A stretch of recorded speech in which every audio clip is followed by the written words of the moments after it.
Today on the podcast, we have Brent Cunningham. Brent is our pastor over spiritual formation at Timberline Church, and we just had a great conversation with him. We did. Now, you know Pastor Brent as a theologian, but do you know him as a dad, as a husband, and as a secret comedian? In this episode, we sit down with our pastor of formation to talk about ministry, about marriage, and what God is teaching him in this season of releasing his kids. Yep, you're going to love this conversation. So without further ado, here's our conversation with Brent Cunningham. You're listening to the Let Love Live podcast, where we have conversations about how God meets and transforms us. And how we then let love live in our everyday lives. I'm Mackenzie Matthews. And I'm Felix Ariano.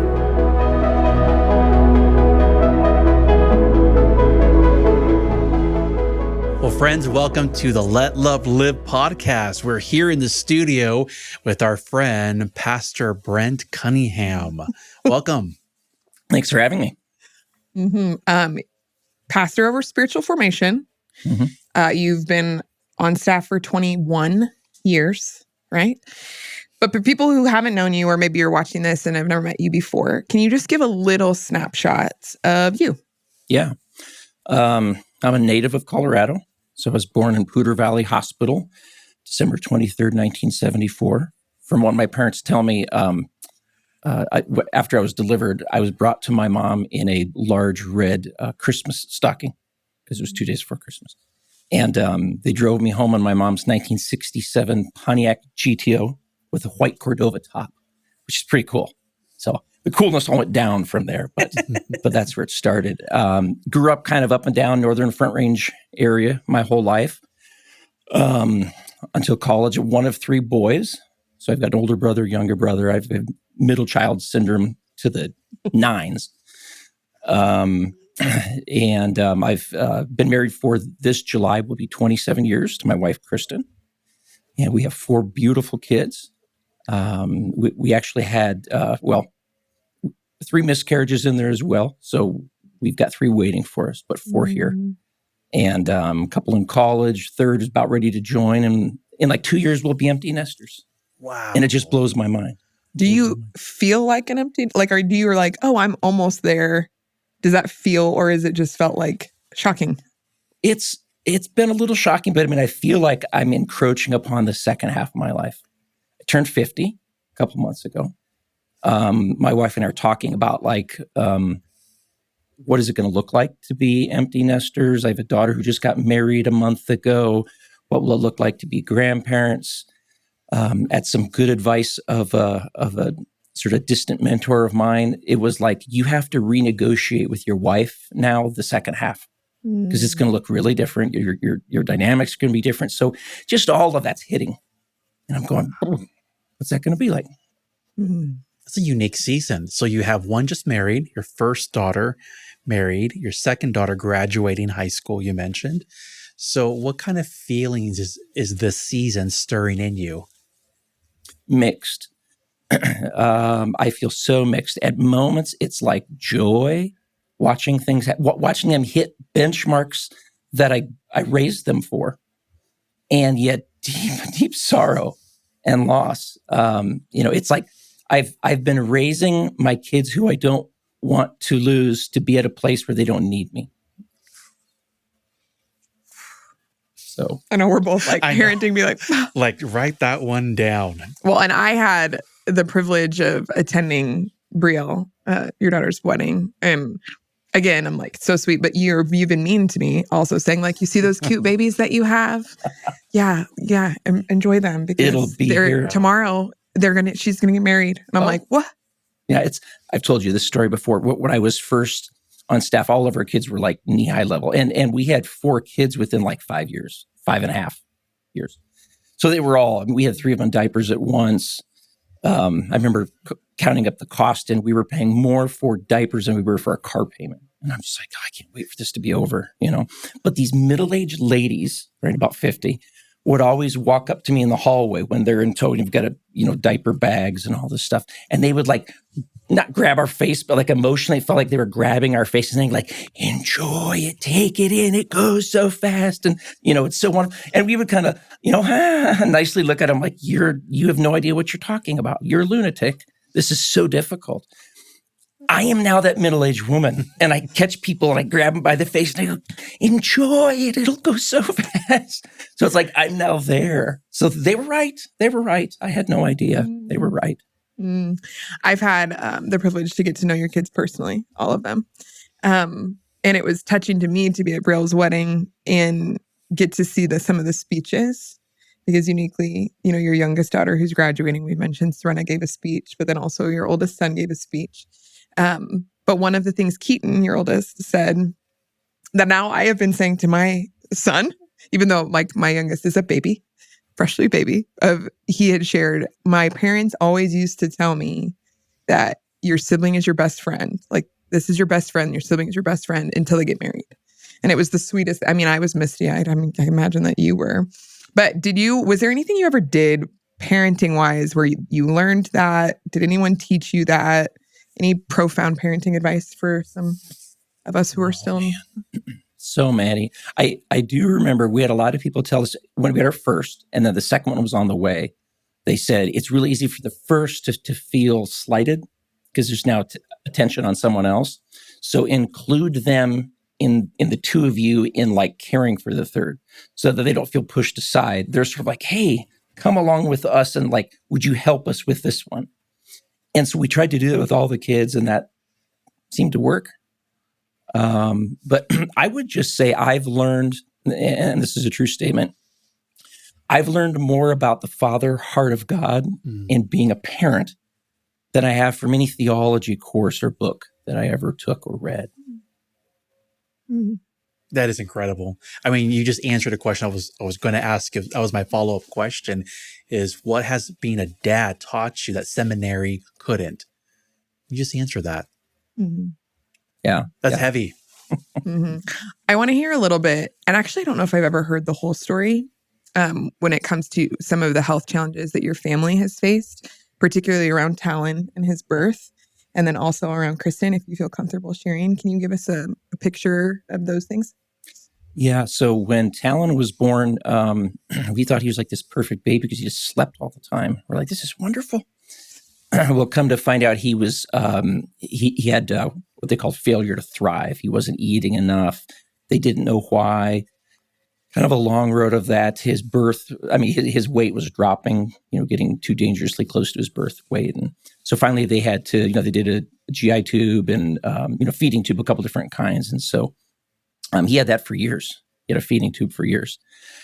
So that was, challenging. I mean, for us, it was at night, every 2 hours getting up and pouring this protein drink into the bag that goes into his stomach to keep him, which any parent, like, you'll do whatever it takes. That's not the complaint. It was more the concern for him of like, what's this going to be like? Will he ever eat? What's going to happen? And so that was a process. Soon after that, my wife started some health issues and we had no idea what it was. And it was frustrating and concerning because we couldn't get it diagnosed. And she went to every specialist under the sun, which she started to feel like, man, am I crazy? Because people are saying, you're fine. And so, a lot of just anxiety started with a lot of that sort of thing. And we still don't have all the answers. I mean, this has been it's been well over a decade. And it's been up and down, but she has an autoimmune disease and seizures started a few years back and migraine headaches and just a number of unrelated symptoms, but each one was just like a blow to kind of our mental health of like, what is going on? And we've got young kids and how do we do this? And how do we live life? And so it's been a challenging road. We're not out of the woods, but we're better. Our kids are more independent. That's easier. I think my wife has had better seasons. They kind of come and go. She's learned how to manage a lot of it. but it's been challenging. But everyone has challenges. So I know this isn't unique. It's just ours. Mm-hmm. How have those challenges shaped you as a pastor, or even shaped your theology? It's made me more empathetic to people when they're suffering, whatever it might be. I think slower to speak when someone says, "Why is this happening?" And having a response usually to "Why is this happening?" The response is, "Well, tell me more about it. How are you feeling? How has that affected you?" Oftentimes when suffering, the most therapeutic thing isn't an intellectual answer, because that doesn't change the circumstances, but it's, I want presence. I want people around me. That is, I want to be heard, and I want to be hugged, and I want a quiet person to do that. Mm-hmm. So learning how to be quiet when someone's suffering and just going, I think being quiet in the midst of other people's suffering is one of the hardest things for Christians to do. They're horrible at it. We all are, but it's a discipline to learn. Mm-hmm. You're so intellectual when you speak. You're known as our resident theologian. So you come from that place, academic, just heavy on theology. But the side of you that we're listening to, it's really in tune with a person's emotion and their heart. Did this experience teach you to kind of tap into your heart when you're speaking? You're known when you speak. You really come from a place of deep thought and theology. There's probably been a number of streams that led into a little bit of a shift of things. I do remember this. This is about 10 years ago. I remember I was sitting at my desk and my books, well, now they're behind me. I think they were to the side, but my bookshelves. And I remember turning and looking at my books, and just I had this observation that I thought, the section that I have on like apologetics and philosophy, which is, this big, and then my section that I had on like pastoral care, which had been about this big. Now that section was growing, and the other section I had was about static. And I just looked at it and I thought, oh, that's interesting. And it just sort of showed me, where is my attention turning toward? What new skills am I adding? What areas am I realizing are more needed and important for me? So that was kind of a physical picture to me of saying, like, God's adding that to my soul. Mm-hmm. Mm-hmm. I've seen you in environments where you're not afraid to challenge someone or push back, and you can like directly say, have like bring a shift of perspective in a pretty direct way. But I heard you sharing some of a background that I didn't know about you when you were talking about some of the church culture that you grew up in, and it's interesting talking through pain and suffering and healing and the church environment you grew up in, which would have had a different theology. Can you share some of that, and then how you got to the point that you are in now? Mm-hmm. Yeah, so I grew up in a church which was an Assembly of God church. In fact, it was a flagship Assembly of God church in northern Colorado. And in about the early to mid 80s, it was incrementally taking a turn toward what's called the word of faith theology, which is the prosperity gospel.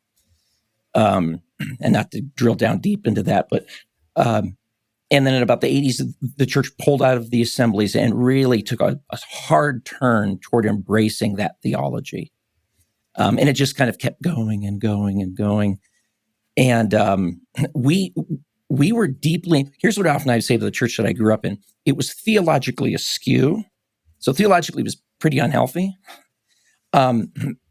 Communally, it was wonderful. And it was beautiful. We had wonderful, deep, meaningful friendships. I still have a lot of them. Great people. I loved them. I still love them. Being involved in that youth group and growing up there saved me tons of pains, I'm certain. I experienced God in significant ways in that context, despite the really screwy theology. And so that created its own wrestling match over the years. Is how do I distinguish between this theology and yet encounters with God? And I realized that God accommodates us and doesn't require perfect theology before He encounters us. And that's true today. I'm sure I've got bad theology somewhere. I just don't know where.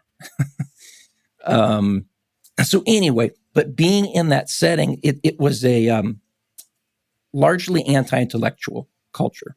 Emphasis was on experience, emotions, so forth. And so it wasn't a place where like tough intellectual answers were received well. And so a lot of that went unmet. And so there was a building frustration in my mind of what about this issue? What about that? And which I think now as I look back, that shaped some of the direction that I caused me to head in as far as like apologetics and philosophy of religion and some of those areas. And then even confronting theology in my church, and I'm like, well, this is wrong, but I don't know why it's wrong. I have to dig. I've got to research. I've got to find out. I've got to read. I've got to, that also influenced my trajectory. So I remember, and fortunately, both of my parents were solid believers. Really, they didn't buy into all of that. My dad told me one time, he said, we stayed in the church because I had hoped that I could have an influence. And then he said, when I realized no, there's no change, we have to leave. Did you ever try to ask questions or press to anybody that was there? And how was that received? I mean, it was definitely groupthink in that setting where it's like, this is what we believe. And in fact, in that sort of context, if you, even in your language, if you say something which is against it, you're not acting in faith. And if you don't act in faith, you're almost creating the reality of what you don't want to have happen. So very, very careful on what's expressed, what's verbalized, what's pushed back on, which again comes across as anti-intellectual. It's like, there are questions that are out of bounds. And I'm like, I'm not okay with that. So if anybody is listening and they have questions or they're wrestling with, I don't know, big questions of our church or another church, what would you invite them? Or like what encouragement would you have to someone who's in that place? First thing I would say is feel zero condemnation for having doubts or having questions. That is a good thing. We, the people of Israel, in fact, the name Israel comes from the change of name from this guy, Jacob, who was struggling, who was on the verge of not knowing if his life was going to be wiped out right there, great difficulty, all these challenges. And he encounters God in bodily form in this tent alone at night, all by himself. And God shows up as a human and he has a literal wrestling match with him. And then morning comes and God says, let me go. He says, not until you bring your blessing to me. I need your blessing. And he touches his hip and his hip goes out of place and all this sort of thing. And then he goes, Jacob, which means like deceiver, heel grabber, right? Heel grabber, deceiver guy. You got a new name. From now on, your name is Wrestles with God. It's Israel. And that we serve a God who invites us to wrestle, that realization changed my life. That when I have questions, when I have doubts, God doesn't say, don't ever question me. How dare you? Instead, he says, you got some problems? You want to grapple? You want to wrestle about it a little bit? So that's the first thing is just, you serve a God who invites the doubts and the questions. He says, put them on the table. Let's talk about it. So anything's fair. And then I think you have an invitation by your God to say, let's start looking at it. Have conversations, read books, explore. When you have doubts, a doubt is just a belief that is opposing your current belief, okay? So when you have a doubt the doubt. If you're holding belief A, doubt is belief B. Why is belief B more believable than belief A? If you have a belief and a doubt comes, well, doubt that doubt. So 100 little things I would say to, if you're at that place, find someone trustworthy to have a conversation with who's safe. Mm-hmm. I know you have been a person that we regularly send folks with big questions to. Like you've become someone where I'd be curious how much of your time you actually spend like getting coffee with people to be that safe person that asks that big question. Are there questions that seem to be repeated when people come to you and sit with you? Like, what are the questions that seem to come up regularly? I had coffee this morning. Some of the questions in there is, what does this book of Job tell me about the character of God that he would allow the suffering and evil to happen? And are some of these characters in this story, are they even just like pawns and unimportant because they're just cast aside? What is that? Does God not care about people? And what about people who have never heard of the gospel? Do they go to hell? What is the nature of hell like? How could a loving God even allow that sort of thing to happen? What about women in ministry? You know that one well, Mackenzie. What does the Bible say about it? I have questions. I'm concerned about it. What does your church believe about issue A or issue B? How do I, as a faithful Christian, engage with my culture around this particular matter? What about my sexuality or the sexual identity of my child, of my friend? How do I, as a faithful follower of Jesus, love them, be faithful to Scripture? What does that dance look like? I mean, cultural questions, biblical questions, so many. Yeah, you have the answers for all those, right? You ready to... I'll read the answers. Totally. I mean, you do. Like, that's just an invitation to be like, who wants to line up to get coffee with Brent? Often our culture, everything is geared towards what is easy, what is pleasant. The goal, like I would say a common goal is just to be happy. Like, why would I spend time looking at sad things or doing hard work? Because it's like, I'm supposed to be happy. Even like appreciating the Bible.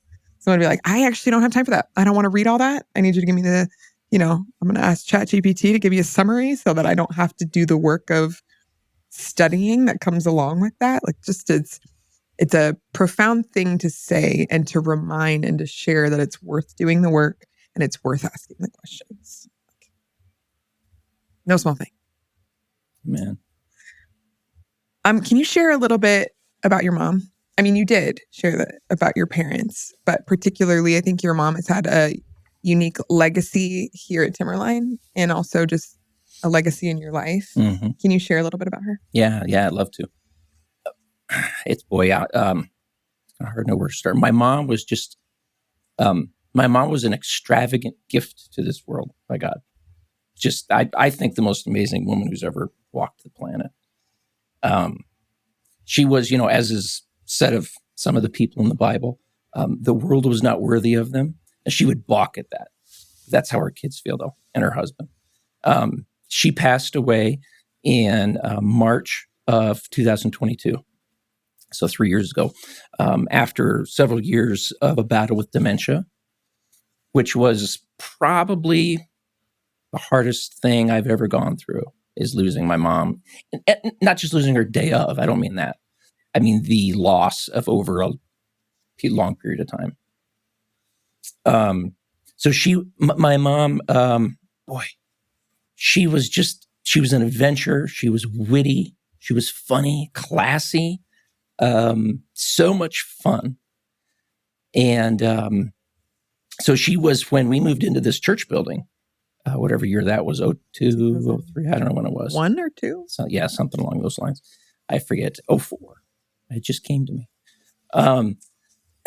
She was real involved in the design of the building. I don't mean architectural, but the interior design of the building. And so, to me, her fingerprints are just like all over this building. Like I could tell you stories about little things in the decision for this, but she loved it. She just loved to design, and she was so good at it. She just had an amazing ability. That wasn't really her forte. She was an English teacher. So I grew up my whole life for correcting my grammar constantly. So I have decent grammar because of my mother correcting me constantly. And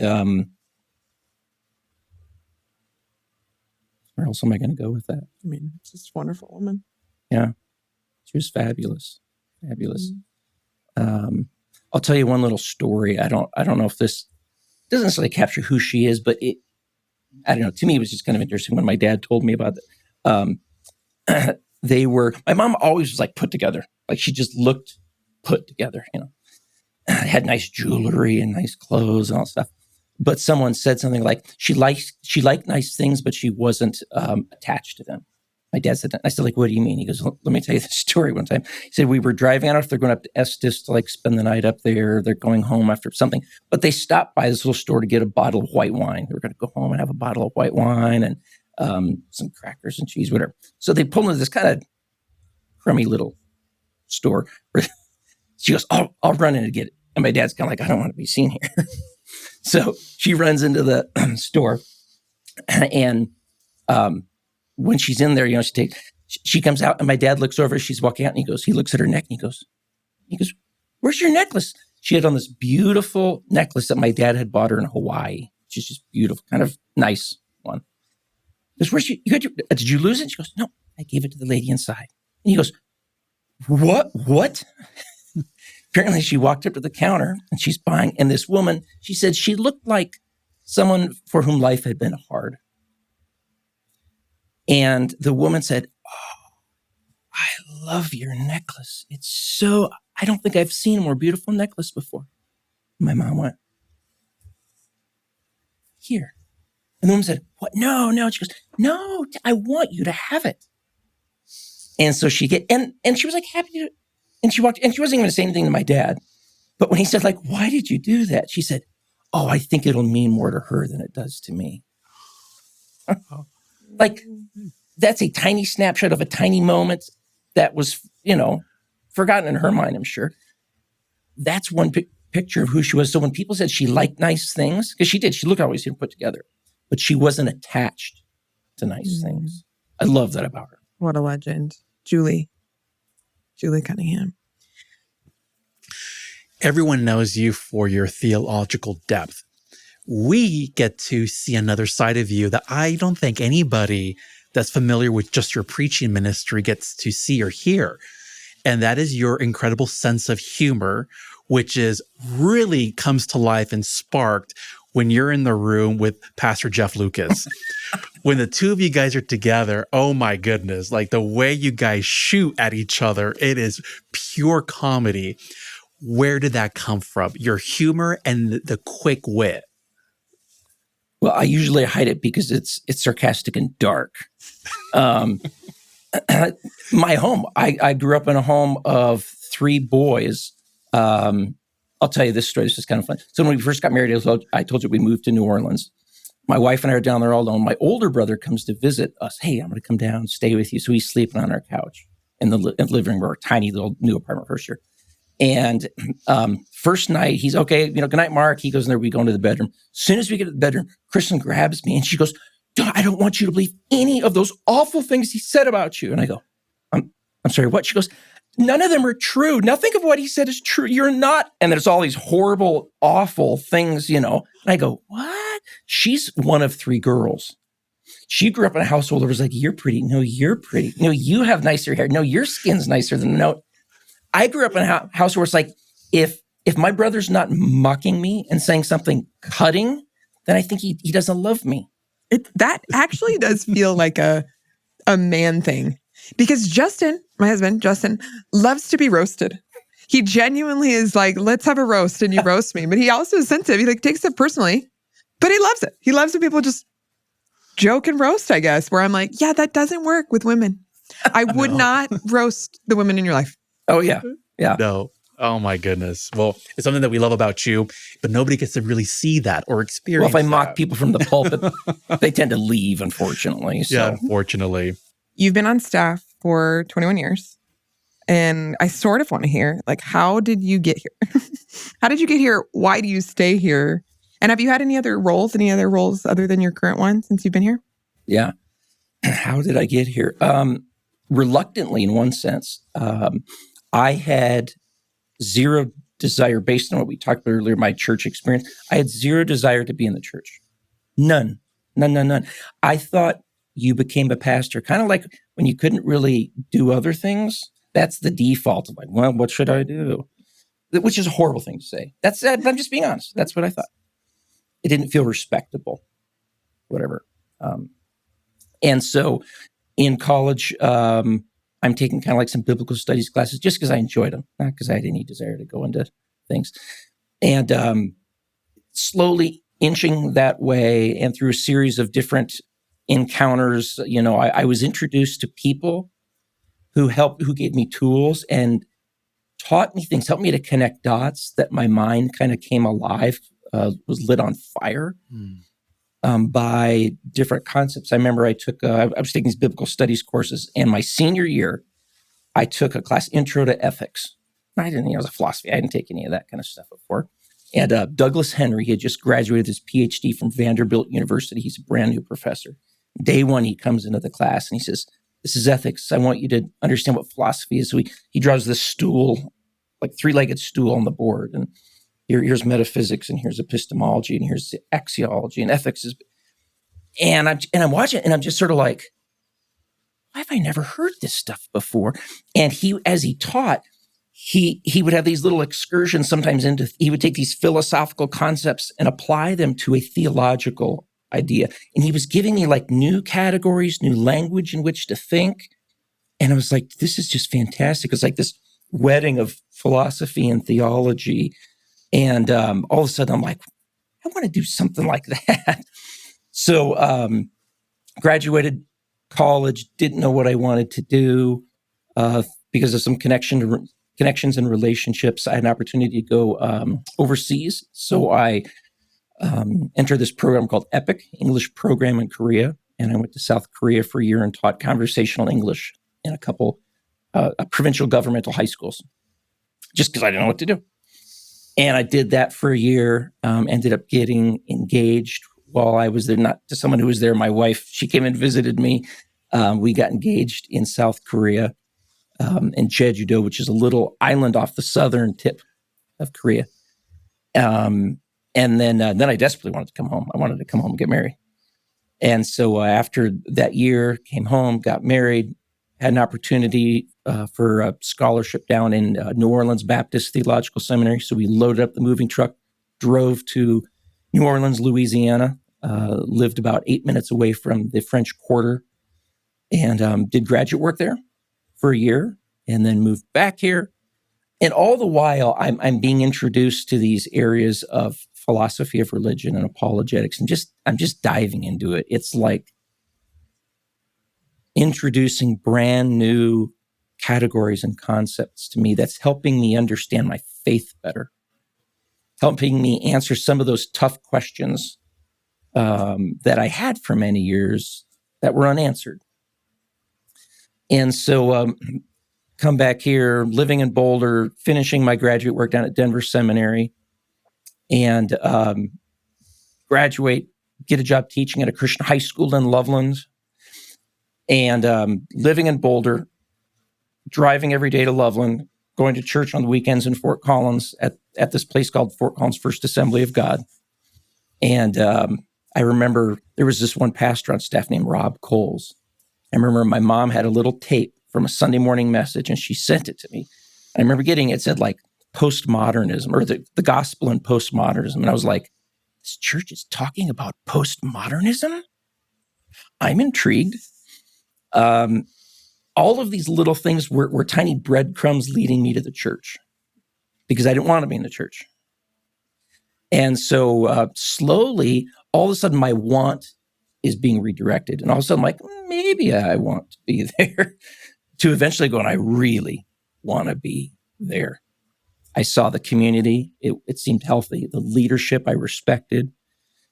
And so all of a sudden, I'm like turning in proposals to Pastor Deary. I would like to do this for you. Here's what I think I can bring to the table. I want to be here. And that's almost 22 years ago. So when you came on staff, what was the first thing that you did?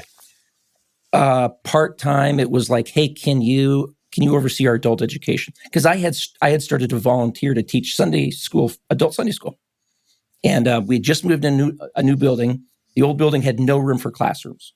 So people hadn't had Sunday school in like a decade.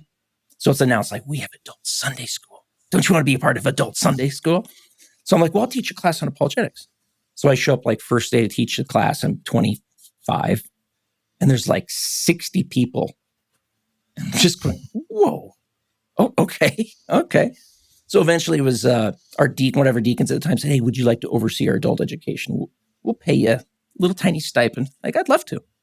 So I did that. And then one of our other pastors was shifting and he did small groups. And they were like, would you like to oversee our small groups? And I'd love to. And then it eventually just grew and grew. And then pretty soon it was like, well, we could probably use you full time. And I said, I'd love to. It's beautiful. One of the questions, I like lumped in two questions there, but the second part, what's kept you? Like what brought you? How'd you get here? But then also what's kept you 20, like the average, well, I don't know if you know the average pastor, how long they stay in a role. Do you guys know that? Well, I know it's something very, pastor, but youth pastor is not normal. Is not normal. It's small. I'm not normal. The average tenure is little and yours is very big. Can you share what's kept you? A number of things. Probably the most significant thing is the community that's here. The people, both the people who I get to work with. I haven't been on another church staff, so I can't compare. But I know some of my friends around the table who have been, and they're like, yeah, this is unique. Our staff is unique. The fact that I genuinely enjoy the people around the table on the leadership team, except for you, of course, Mackenzie. We have a friendship. I get to do ministry with friends. That's so rare. That's so beautiful. So that sense, people, also the people who are just a part of our congregation. I could tell you story after story after story of people who I've seen their lives changed. I've been there at moments. I get to do baptisms, which is just, man, I love it. And so I get a window into people's lives when really hard things are going on and when really beautiful things are going on. And sometimes they're both. And I just go, man, I'll do this another day. Mm-hmm. I really, really love seeing life change in people. And when you've been somewhere for almost 22 years, I've done weddings for families who have also done their child dedications, and I've also done funerals for.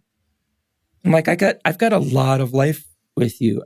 The thought of picking up and going planting myself at another church where I just don't have that, it could happen. God could do it. Maybe I will at some point. I don't know. It would be hard for me thinking right now about starting over relationally with so many people. Mm-hmm. I had a chance to sit in the baptism class that you taught when my daughter got baptized. And I did not expect to have an experience like I did of seeing the practice of baptism with fresh eyes. It was beautiful how you present. Where do you draw those insights from? Like what shaped your theology that gave you so much to draw from in moments like teaching baptism or any of your classes? Boy, I think it probably started fairly rudimentary of just, I know we're supposed to do the baptism thing and I know a couple pieces about it. And so certainly searching scripture and understanding, but also just having I don't know how many people I've baptized, but in the process of baptism, I've heard so many stories. Everything from, I remember one friend of mine was getting baptized. He was a part of a culture, Native American culture. And he was asking questions of, now, these are all the things culturally that are part of my life, my name and practices and stuff. How much of that do I have to change? And I was like, that's a good question. I don't know. So we spend time together talking about what does it mean to follow Jesus? And this act of baptism is one of saying, I'm throwing my life in with him. What's true of him is true of me. We're reenacting his death when we go down, and we're reenacting his resurrection when we come up. All of these different elements, multiply that story by 1,000. And when people are getting baptized, they realize this is an all-in thing. Like I need to make the decision. So watching people and journeying with people, deciding on the all-in moment has made me realize, okay, that's what's going on with baptism. It's an all-in moment. So in my mind, I'm going, how do I communicate that to someone before they do that? How do I try to make sure they're not misunderstanding what's going on. What baptism is not, for instance, this isn't saving you. Jesus isn't going to love you a little bit more after you get baptized than he did before. Because I had conversations with people who thought that. So it's over 1 million conversations of going, I see what people are thinking about this getting wet in the water thing. Mm-hmm. That's helpful. That line, buried with Christ, they go into the water, and then they come up, and the first thing they hear is raised to newness of life. Where did you come up with that? The Bible.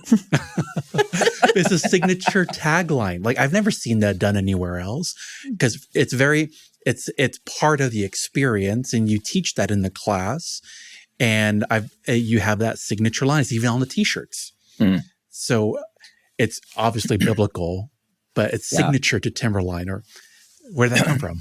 Well, the Apostle Peter speaks of that idea. We have been buried with Christ through baptism. So Peter's understanding is that act is, like I said, it's literally reenacting something. Like when you reenact something, it's powerful, right?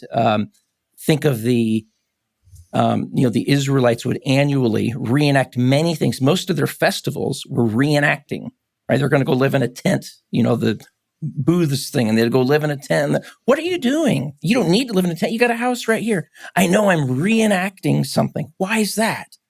Because I want to realize, and I want others to realize, my identity is tied up in that moment. Well, there's nothing more powerful than the death and resurrection of Jesus. And there aren't many things we reenact, but that is one of the key ones. When I reenact, I'm saying my identity, it's tied up in that moment. What moment is that? Jesus' death and his resurrection. And so that's why we say, I always tell people the last words your little ears will hear when they go into the water is buried with Christ. Your old life, meaning your old life, your way of doing things yourself, you being in charge, you being king of your own destiny, that's buried. It's dead. It's buried with Jesus. And I always say the first words that your little wet ears will hear when you come up out of the water is raised to newness of life. And I said, that's every day for you now. Walking in newness of life. All right, we're going to play a game of rapid fire. Okay. I'm going to throw a question at you, and you have to give me the most brief answer to answer the question. Okay. You ready? Okay. Best restaurant to take your wife to? Like that she'd like? Or okay. If that's You're taking her on a date. Which restaurant are you going to take her to? I'm not going to do it because it's too expensive, but she would love Melting Pot. The Melting Pot. Favorite book in the Bible? Ooh, good question. Woof. I'm going to have to say Genesis. Genesis? Okay. Just because it's foundational, I mean, that's so hard to pick. Oh. It's just the most foundational. Yeah. I'm surprised. That's why. The series was incredible. Yeah. That you completed. I mean, we'll link to that in the show notes, actually, if you want to follow. Get me started on that. Insights. His deep dive on Genesis. Makes sense. Mm-hmm. Incredible. Favorite movie you'll never stop recommending? Braveheart. Okay, coffee order. What are you sipping during those deep theological study times? Some sort of a caramel macchiato kind of drink of some sort, cold or hot. Okay. Where do you go for your coffee? 1921 Coffee House. And if you couldn't, let's say it's a day where they're not open, where do you go if it's not 1921? Well, I'm Swedish, so I'm what a lot of people would call frugal. Well, what I would call frugal. Some people would say cheap. So I usually make mine at home. But a McDonald's iced caramel coffee, usually 99 cents on the app. So nice. That's what I get. Okay. What spiritual practice you wish people did not tire of? Oh. I think Bible study, and I'm distinguishing that from Bible reading. They're not the same thing. So Bible study. Bible study. One word your kids would use to describe you. Oh, boy. Are they going to hear this?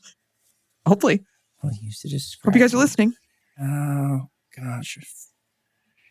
Oh, there's so many that I'm embarrassed by. I'm going to say cheap. Cheap. Yeah. Yeah, it hurts, but I got it. That's what they'd say? No, Brielle, what would Brielle say? She'd say much nicer things. Brielle would say nicer things. What would Brielle say? Bro would say, good listener. Good listener. That's beautiful. Favorite author? C.S. Lewis. Favorite theologian? C.S. Lewis. Okay. The second one? A second Yeah. favorite theologian? Yeah. Since you said you already used C.S. Lewis. N.T. Wright. Actually, Michael Heiser, I would put up on second. Yeah, Michael Heiser. Perfect. You led into my next one. Be honest. Did you cry when Dr. Michael Heiser died? Oh, I was deeply saddened. Deeply, deeply, deeply saddened. It was a sad day, wasn't it? Oh, I was angry. Yeah. Remember, it's rapid fire, brief. Got it. How did the Nephilim survive the flood? That's ridiculous. Next. That's fair. I got 3 options for you. It's funny. That's fair. And then the last question, what is your life verse or life message? Ooh. I'm not that succinct. Life verse or life message. Well, I don't know if this is my life verse or life message, but it's one that popped into my head, is Jesus's command to love God with all of your heart, soul, strength, and mind. One of the most helpful things to me was the realization that Jesus commanded us to love God with our mind. That is, when I think well, it's an act of worship. And so engaging the mind well is a spiritual practice. When I think deep thoughts, I'm thinking God's thoughts after him. Yeah, that's Good good. job. Love that. We're ending all of our podcasts the same question. What feels hopeful to you right now? This can be huge or small. It can be whatever feels hopeful to you. What feels hopeful to me? So many things feel hopeful. I might go back to those moments that I have an encounter with someone in the hallway or in my office or in the 1921 coffee house of someone encountering God, some aha moment they have of connecting dots, their dots to God's dots, their story to God's story, seeing their life changed. I've just, those stories, when I think of them, I get emotional. And I think that brings me hope because I realize God's still at work. As Lewis writes in his book, The Chronicles of Narnia, Aslan is on the move. Jesus is on the move. And when I see that, when I get the curtain pulled back a little bit and I see a moment, I go, oh, I'm in. Well, thanks for your faithfulness and your investment for 21 years. I mean, I've never known this place without you. You're my boss, so that's funny. But your wisdom and your investment and your the things of where people would never know, the ways you've pastored people in ways people will never know. Thank you for the faithfulness. It's an honor. Doing that. I love it. I appreciate you so much. Or I don't know if you want to add anything to that. No, appreciate you. Grateful for you, your leadership, and what you bring to the table. I'm a recipient of that, and I'm blessed. I appreciate you guys. I love working with you. Thank you.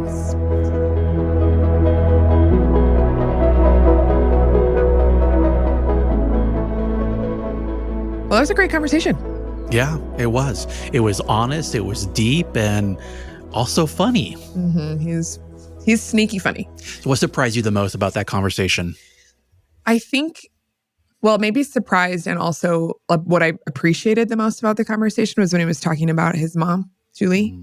I got to know Julie just a little bit, but getting to see his heart for his mom and then what he remembers about her, I felt that was just a really honoring part of that conversation. It was beautiful and moving. Also, hearing about the health journey in his family, that was very honest and transparent. Something we don't really get to see in a sermon. Yeah, he's a wealth for sure. And it was funny when he was doing the rapid fire of all of the questions that he asks, and I was sort of like, "Should we are you going to speak to these?" I mean, it would be quite a long podcast to hear all of his responses, but I think there's just something to be said about the invitation to wrestle and the invitation to doubt and the invitation to grieve, and that those questions are on the table, and that any of our pastors would love sit down with people over real life stuff. But I thought that was a really helpful, like sometimes it's helpful to be like, oh, I'm allowed to ask that. Yeah. I'm allowed to talk about that. So I thought that was great. Yeah. It's great to have him. It's a great episode. So what should we include as the show note link? I think if you are listening and you're interested in baptism, the ways that you can pursue baptism here at Timberline, and that class that we talked about, because that's always something to get baptized at Timberline, you have to go to a class first. And I think it was cool hearing some of the journey of how that came to be. But when the next class will be, we'll give you a link to the website to check that out so you can sign up to be baptized or explore, even if you're not sure you want to. And that's something that you could still go to that class and hear more about it. So definitely that. And then, of course, we got to include a link to his series on Genesis. The way he unpacked the book of Genesis in his midweek series was incredible and completely changed the way I view that book. Yeah, deep dive for sure. I mean, were you surprised that Genesis was his favorite book? Yes and no. I guess no in that he just finished it. So I think when you're in a book like that, you fall in love with it. But there's so much more that he's done. So I was curious if he was going to throw another book at us. Maybe it's just his favorite right now. Yeah. But you can check out that series in the show notes. Anything else we need to include? I think that pretty much covers it all for this podcast. Is it a wrap? I think it's a wrap. Well, thank you for listening, for subscribing, for sharing. We appreciate it. We're still in our series where we're interviewing some of the pastors at Timberline. And so tune back in. We're going to have some really fun episodes in the next few weeks. But thank you again for listening, and we'll see you soon.